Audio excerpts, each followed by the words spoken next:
Welcome back to another Celtics Nation Rise recap. Tonight, I'm joined by Carl, and we're going to give you a full rundown of this Celtics game. This big win from the Celtics against the Miami team where you always love to beat them. You are always aiming to be victorious against the Miami Heat. Sometimes our kryptonite, but tonight not. And the Celtics won 147 to 129. Carl, as always, give us your takeaways and kind of your first thoughts about this game. Thank you, Andrew. Yeah, looking at this game, I'd say mainly in the first quarter, but overall within this game, it felt like I was watching the playoffs all over again. Of course, we're only a few games in, or what feels like only a few games in going into these playoffs in the single digits. Um, just seeing these teams, going at it, the Miami Heat, not just going at it because these are, their rivals, but also ensuring that they have a spot within the postseason where there's a chance they could meet the Celtics again, which personally I really want to see again. I feel like basketball truthfully thrives when these two teams are battling each other to get out of the Eastern Conference. And it even doesn't matter, what series they're playing in, whether they be the first, second, or of course the third series, that being the conference finals. It's always great to see both of these teams playing against each other. And, in the sport of being a basketball fan, we're always loving and appreciating great basketball when it's coming to us in the form of this rivalry being renewed. Having said that, though, it is great to see the Boston Celtics rebounding after, their loss against the Atlanta Hawks and furthering their win count during this, travel abroad outside of their home of Boston, going ahead and picking up a very convincing win against the Miami Heat. Of course, as we will talk about later, Jason Tatum and Jaylen Brown, as the good old days, carrying this team the best way they know how, togetherness, and just in general stomping on the necks of some of their greatest foes out there. Just all around a great win from the Boston Celtics, and I would even say an even greater game from both of these two teams. And once again, we need this match in the playoffs once more. Yeah, I mean, I agree. It's always, as David would say, straight cinema when the Celtics play the Miami Heat, and it is. I mean, it shows it tonight. I mean, 147 to 129, crazy high scoring game, right? I mean, fans, players that we love to see. I mean, sometimes you argue, are we playing any defense? But I mean, I think tonight there was, and it was intense. It was high energy, and sometimes teams just shoot well and they perform. And in the Celtics, I think tonight, in that third quarter, we'll take a look at the differential. They kind of were letting the Miami Heat creep back in just a little, right? They were getting a little hope in them. They were getting a little, they saw a little light at the tunnel. But for the Boston Celtics to not let that get under their skin, for the Boston Celtics to shut down that run and say, no, we got this game in our hands. This is our game to win. And you guys can sit back down. Like, I think that's really important for the Celtics team.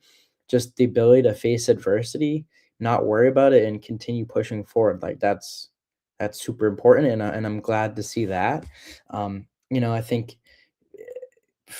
58 points in the paint. I think that means they were slicing up. They weren't settling. They're taking what the defense was giving them. That's super important. 34 assists, as we always talk about. I mean, that is important, and that is, they love to set that mark at 25, and when they hit it, they often seem to take away the win. So just a great game for the Celtics, man. Entertaining to watch, and it's always good to see the Boston Celtics pick up a win against the Miami Heat. So let's bring it over to the differential. Um, as I'm struggling to bring Carl up. But Carl, if you don't mind, take away the differential and kind of giving us a little breakdown of how this game transpired. That's the differential you're looking for. Appreciate it. Thank you very much, Andrew, for that. Yeah, as we see here, we talk about the sea of green. We love to see that sea of green. Of course, a little bit in the beginning there. the Boston Celtics. Looks as if they're, not doing too much against the Miami Heat in that first quarter. But otherwise, you're seeing that in the score here by beating them 53-33. So pretty much it was almost a dominant performance by this Celtics team as they would take this dominance into the second quarter, going ahead and winning 27-24. Of course, a little bit of fight from the Miami Heat. If there's one thing that we can take away from the Miami Heat and whatever incarnation that we have, especially recent incarnations of this team, they never stop, they never give up, they never fight. And honestly, I respect the hell out of them for that. And it's more than a reason why we, again, need this matchup in the playoffs as soon as possible for this feud to truthfully be renewed. And that shows during the second half of the game as well, too. That third quarter, 32-45, where the Miami Heat win that quarter, again, fighting and showing that true grit that they've pretty much always had since the early 2020s. But the Celtics are able to, again, rebound and outperform the Miami Heat in the fourth quarter, winning 35-27. And again, pretty much a wire-to-wire win for the Boston Celtics as, again, they dominate the Miami Heat in their own backyard.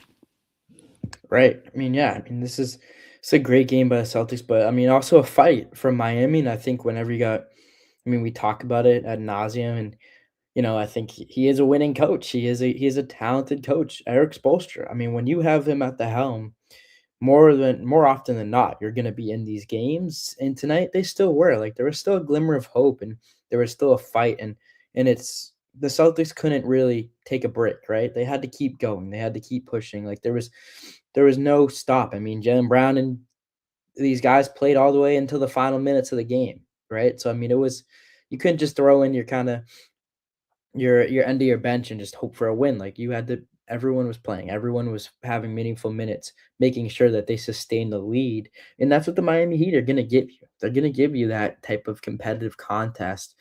And it's always good for the NBA. It's always good for Celtics fans to witness. And I'm glad they were able to come away with this win. But we talked about it a little, kind of the stats as I do it again. We talked about the stats a little.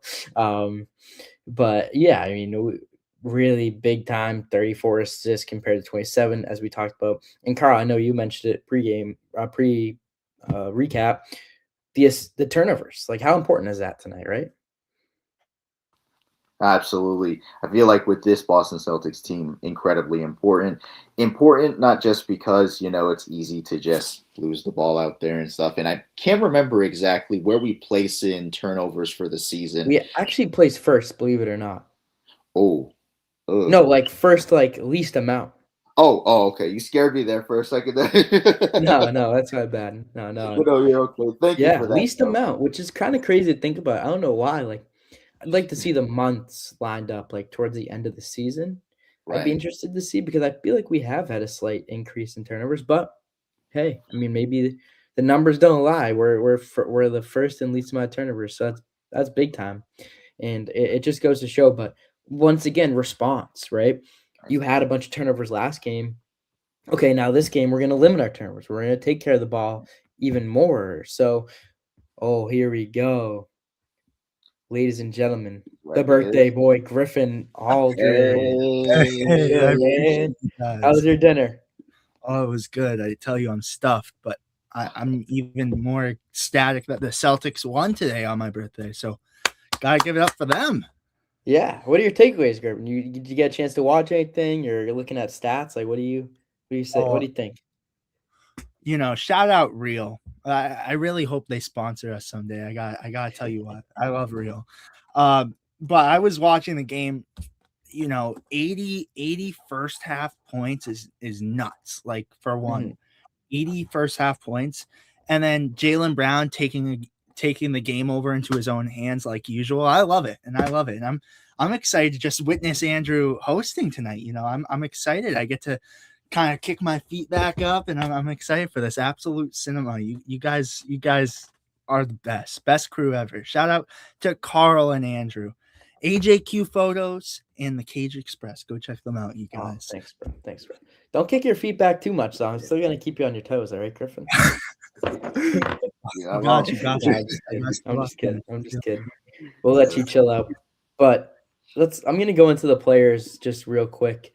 Um, I mean, it was the Celtics. From the Celtics standpoint, everyone contributed tonight. I mean, obviously Jaylen Brown. We'll start with Sam Hauser, 23 points tonight. 9 for 11 from the field, 81.8%. Insane stats. 5 for 7 from beyond the arc, 71.4% from beyond the arc. That is Pretty insane, sure he has man. the best And you field goal just wish for any player. we just need Sam Hauser, and right when playoffs are coming, right? I mean, this is big. We want to see him get rhythm. We want to see him catch flow and start heating up. And for him to play like that is impressive. But I think also is defensively, and I didn't watch the entire game, but defensively, I just love Sam Hauser. And maybe I don't know how he played well tonight, but I just know that when he's turned himself into a 3-and-D guy, in my opinion. And when he's hitting shots like that, man, you're at his will. Jason Tatum, man, I'm gonna pull this one up. Crazy stats tonight: 25 points, 11 assists, and 18 rebounds. Are you kidding me? This guy is insane. Walking triple double. Carl, you what do you say? You say he's gonna be a triple double machine next year? Is that what you're predicting? Absolutely. We talked about this, before, we got started with this. Yeah, I believe he's that type of player who can average a triple double almost each and every night. We're seeing flashes of that, with him returning off of this Achilles tear. And definitely with a guy who's incredibly unselfish, I see this definitely happening. We again have our main source in rebounding back, and the playmaking is there too. And a lot of people forget that he's great offensively as well too. So adding that up, you essentially have the Celtics' version of Nikola Jokic here. That Yeah, plays and defense too. I almost look at it from like a positive standpoint potentially. Like we did talk about this, like, oh, Tatum going down. Like, is this a good thing for his career? Is this a bad thing? Is this a good thing for the Celtics? Does Jaylen Brown get better? Obviously he did, right? He's I mean, look at the stats tonight: 43 points, 7 assists, 3 rebounds.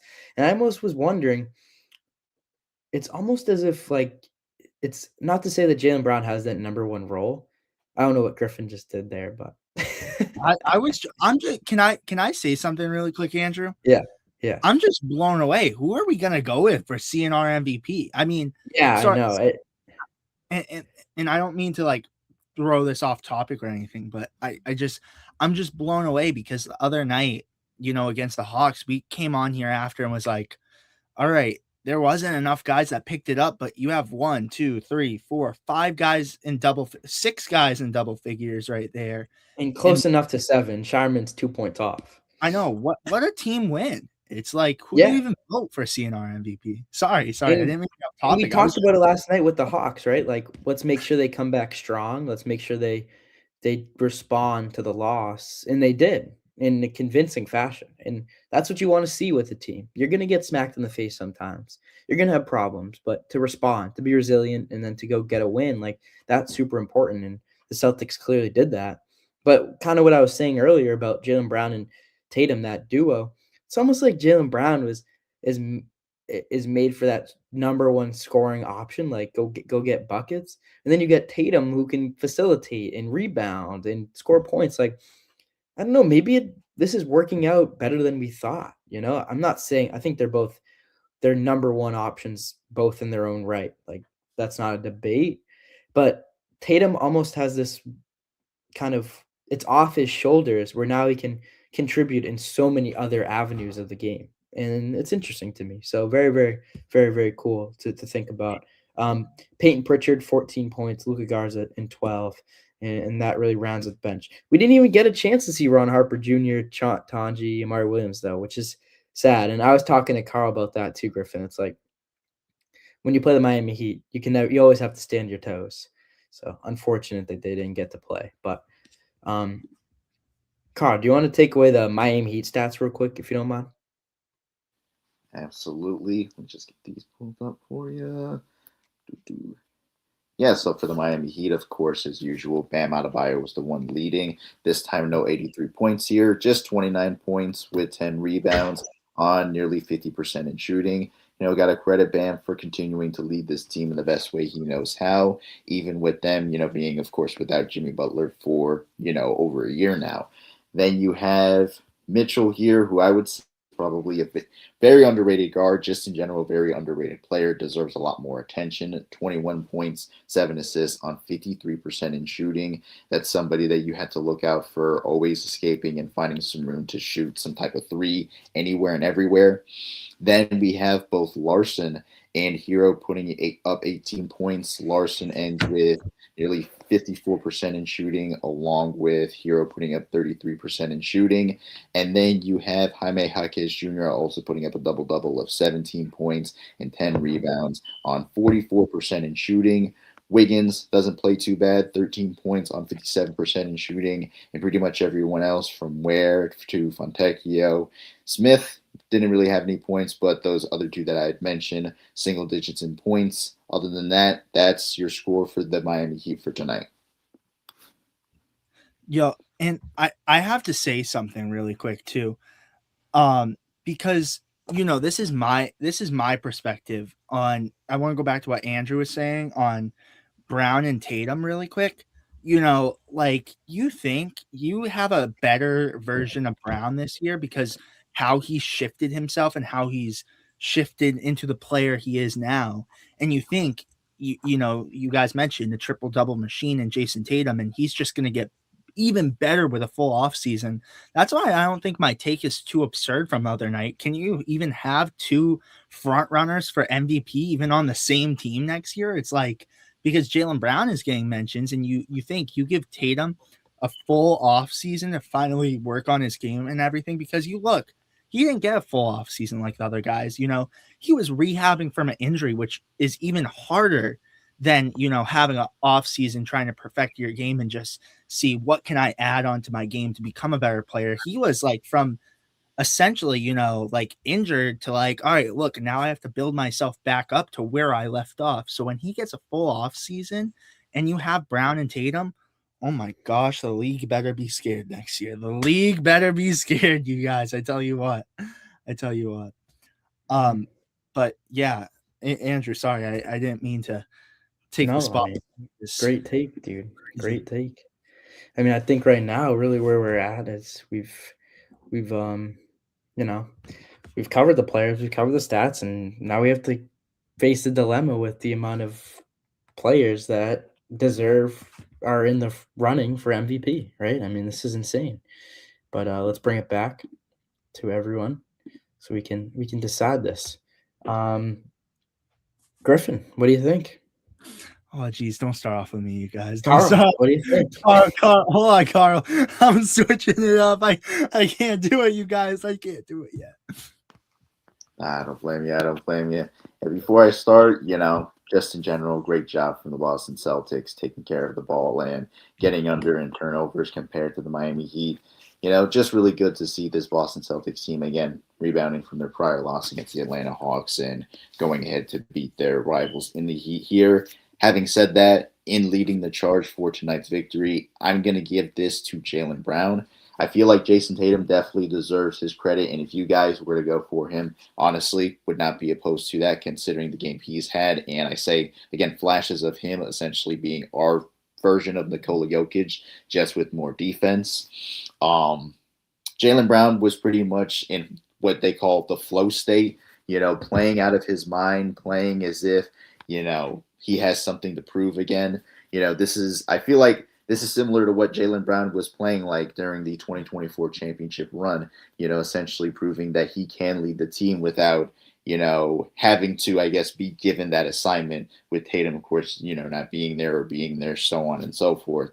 So definitely Jaylen Brown gets my vote, ending with 43 points, but also the 7 assists is something that you have to bring up too, as he's also developed his playmaking, something that's really helped him out in furthering his game and furthering his leadership. Yeah, I really, I love what Tatum did. The triple double tonight, like that's a Jokic stat line, and that's why Jokic is getting MVP votes, because that's the night he has consistently, and that's what Tatum did tonight. So it's like, oh, it's so hard not to give him the CNR MVP. But Jaylen Brown, 43 points. I mean, he keeps this team on his back and shows why he is the leader of this show and why the Celtics are a few games out of even first place in the East. Like, it's because of what Jaylen Brown has done consistently. And, you know, I'm even blown away with Sam Hauser tonight, 23 points. I think he could even be this is a guy I won't lie, I haven't been very impressed with, but tonight just turned the game around completely and shows you how much of a threat he could be from three. But I'm going Jaylen Brown. I mean, phenomenal game. And he's the leader of this team, and he showed it tonight. He showed it. Yeah, honestly, Griffin, I'm gonna have to go the same way. I think I gotta go Jalen Brown. I don't want to go against Tatum in the stats he had. I mean, that's an insane stat line, right? And when you have that triple double, that means you're impacting the game on so many different levels from assist standpoint. I mean, how many points did he contribute to not just himself scoring, but the whole team entirety with those assists?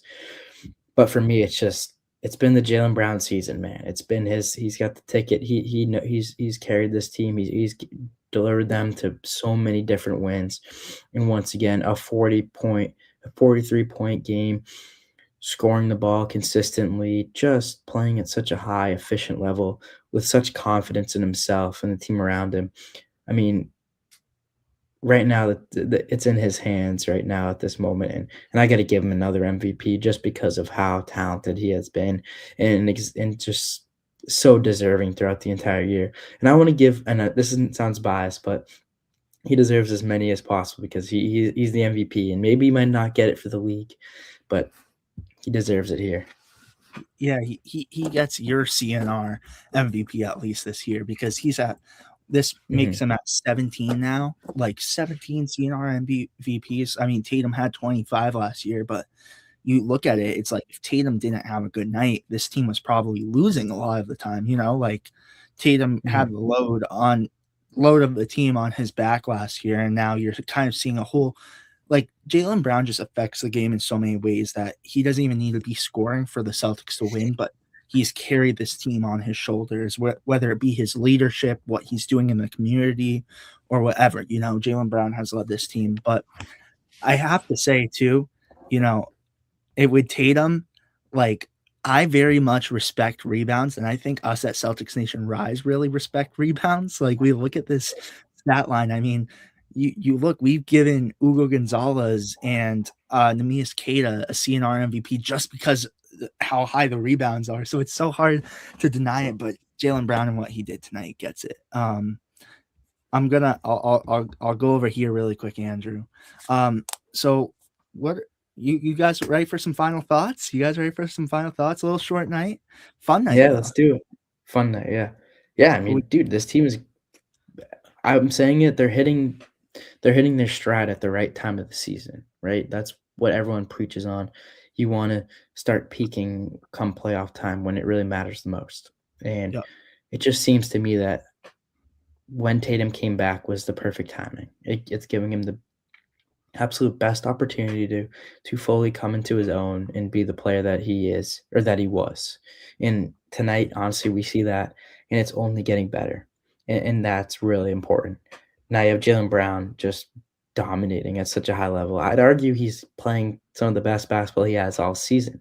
And he's played phenomenal basketball throughout the entire season, but just seems like he's found this flow, even cranked it up another notch where it just looks so easy for him out there. It looks effortless, almost like a Shea. Like, I'm comparing him to Shea because he's in that MVP conversation.